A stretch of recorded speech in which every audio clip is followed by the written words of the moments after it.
So next, we have the measures of variability. So it is often desirable to consider the measures of variability or dispersion or ang gikatagon sa imong data as well as the measures of location. So for example, in choosing supplier A or supplier B, we might consider not only the average delivery time for each, but also the variability in delivery time for each. So there are 5 measures of variability, namely the range, interquartile range, variance, standard deviation, and coefficient of variation.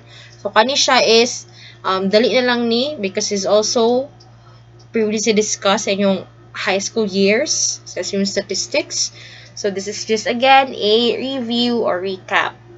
So let's start with range. So range is the easiest, diba? So range is just simply your largest value minus your smallest value. And then range is very sensitive to the smallest and largest data values since again, mo man ang iyang gamit.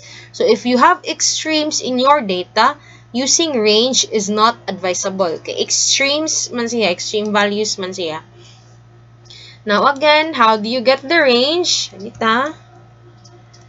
Your range is your largest value minus your smallest value. So that is your range. So yeah, here it's the same, 615. Now, interquartile range is the difference between the third quartile and the first quartile. So it is the range for the middle 50% of the data, and it overcomes the sensitivity to extreme data values. So as I mentioned, range is not advisable kung na extreme values ang imuhang data. So kana siya, ang atong gamiton na is ari ng interquartile range. Kay dili man to nimo ma-take into consideration katong mga extreme values. Kay imuhang gamiton naman is the middle 50%.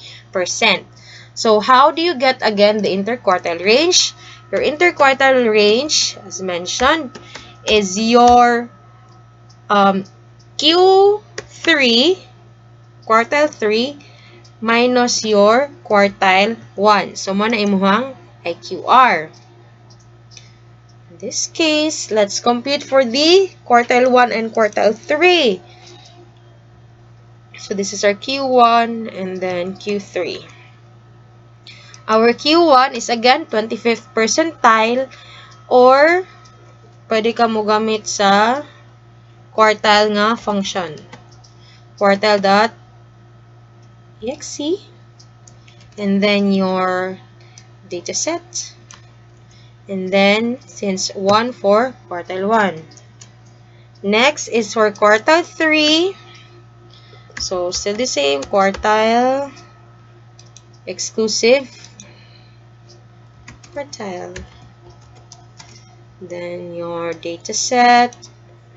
Then, 3 kay third quartile man ta. So, you have these values. I don't know where got that 3865. Basin typo or I don't know. Basta ang quartile 1 is 3857.5. So, your RQR therefore is quartile 3 minus your quartile 1. So, we have 167.5. So, mo na imuhang interquartile range. As easy as that.